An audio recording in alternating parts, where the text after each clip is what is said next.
Tinawag na fake news ng Philippine National Police ang naging pahayag ni Senador Bato de la Rosa na binawi umano ang kanyang security detail sa Davao City. Sabi naman ng Malacanang, paano siya bibigyan ng seguridad kung hindi naman daw siya nagpapakita. May unang balita si Mav Gonzalez.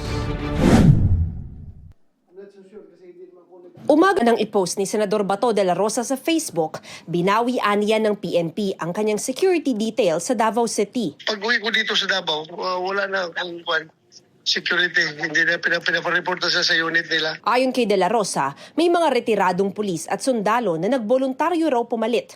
Wala umano silang baril, kundi armado ng kamote, balinghoy, saging at manok Bisaya.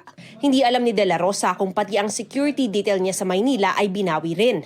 Tingin ni de la Rosa na dating PNP chief, hindi naman siya iniipit ng PNP. Nag-iwas lang rin sila, baka mamaya magka-problema sila.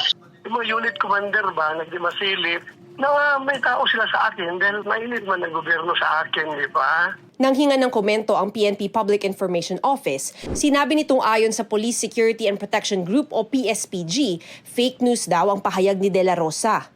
Tanungin nila yung tao nila na dineploy sa akin. Sabi naman ng Malacanang, nasaan po ba kasi si Senator Bato? So paano natin siya may bibigyan ng seguridad kung hindi po siya nagpapakita?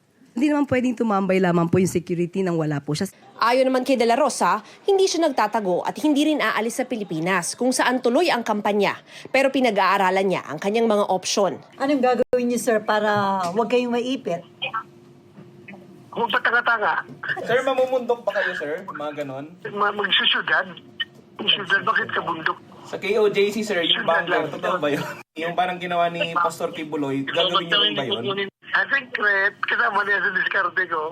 Wala rin umano siyang balak mag-disguise dahil madali siyang makilala. Naka-jacket ako, nag-cap. Nag-cap tapos naka-mask.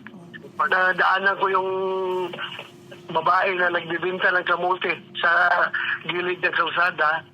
Sabi sa akin, kilala kita, si Bato ka. Wala akong nagawa. Bumili ako ng kamote sa kanya. Ito ang unang balita. Mav Gonzalez para sa GMA Integrated News. Igan, mauna ka sa mga balita, mag-subscribe na sa GMA Integrated News sa YouTube para sa iba't ibang ulat sa ating bansa.